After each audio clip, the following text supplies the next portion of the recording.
Laugh now, cry later. What have I told you? They have not won a game since they won that game against Golden State. In the game where KD was hurt and playing hurt, and they just got ran off the court. And they put all their energy into winning that game. Now they 8-12. Yeah. Yeah. Laugh now, cry later. And Westbrook talking about it's all his fault because he's been there the longest. So everything falls on his shoulder to find out what's going on with the team. No, that's not the case. That's not the case, Russ. It's not the case. You know what the problem is. The problem is the way your style of play is stats. When you play for stats, this is what you get. You got a bunch of guys who are going to be who they are. Carmelo Anthony is not a guy that's going to kill the post and kill the boards. You got him in a power forward position, yet he's not going to be there to get you a lot of rebounds. Maybe one game he might get you 8. The rest he's going to get you 2. And if he's off, he's off. Don't expect him to defensively lock somebody down. Don't expect him to do anything else. And you see how Paul George is looking at the clouds over there? Everybody else looking forward. He looking straight up in the air. That's basically how he fits on this team. He's like, man, I try to do something when I get the ball. But I'm never in rhythm. They never worry about giving me the ball in rhythm. They just give me the ball and say, do your thing. And that's the truth. He never really gets the ball in rhythm. And he's not a guy that steps up in the fourth quarter. He's a guy that normally disappears in the fourth quarter. That's Paul George's whole MO. So now, with all these 2-3 superstars on the team, why are they 8-12?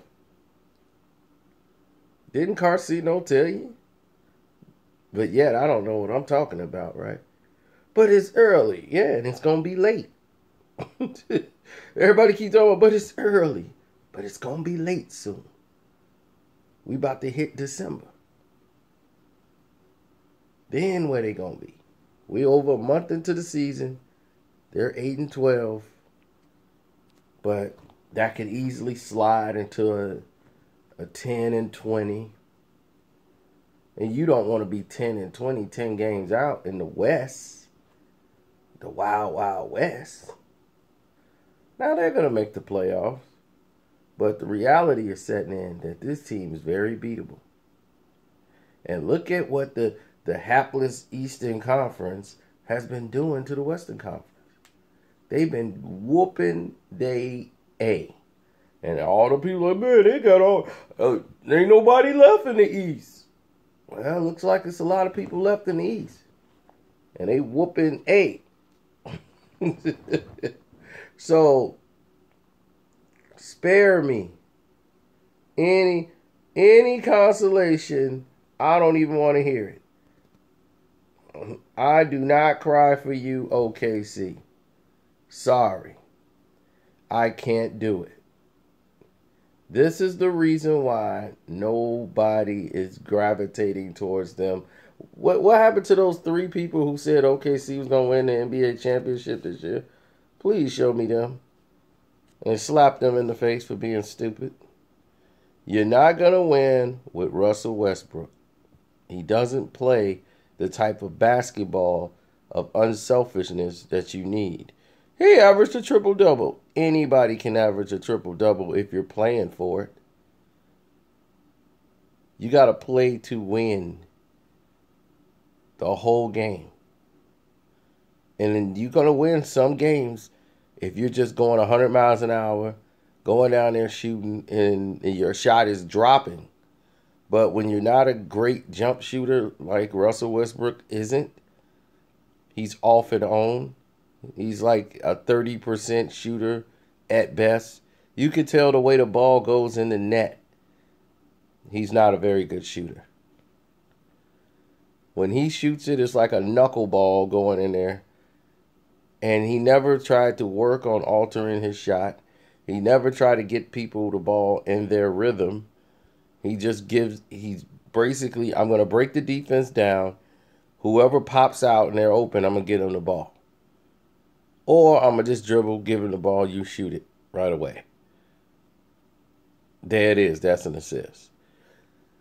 Does not mean you know how to pass people open.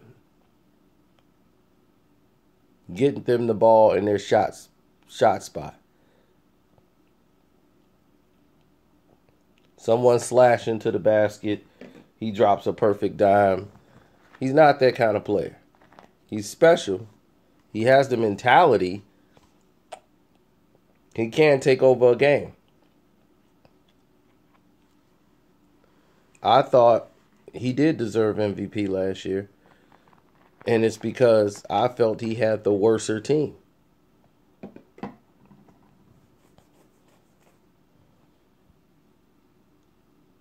So, in that estimation, you guys are looking at what's going to happen with OKC. How would you fix this team? Well, there is no fixing this team. You're stuck and married to this team for at least one season. Paul George is going to LA when this is over. He is not staying in this OKC thing. If he does, he is as stupid as I thought. The Lakers, will he fit with the Lakers? They really don't need him. They really don't need Paul George. But if you need a for sure all-star in your team who could be a second option or third option, yeah. But I think it disrupts the continuity what they already have on the team. But, yeah, bring him down, Lakers. You could probably fit in. That way it takes some of the pressure off Lonzo. But I think you stunt the development of some of the players you got now who are actually playing well. So bringing in 2 max players, that's just a waste of money, I think, if you're the Lakers. So let's say they get Paul George and LeBron over there with the players they got now. How would you view the Lakers? They'll be a threat. Because what you see with OKC, what you see with Golden State is they're tired.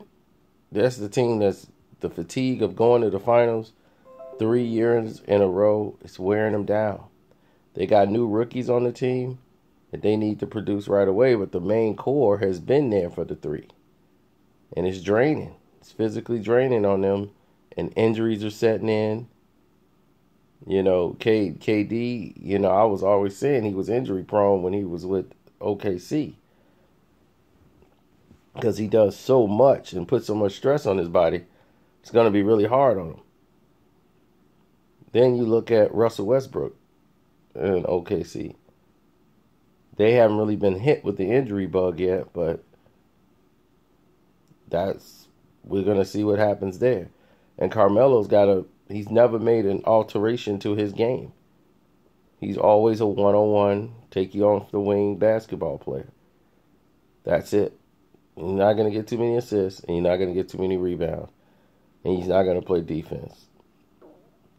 He's either going to get you 24 or he's going to get you 12.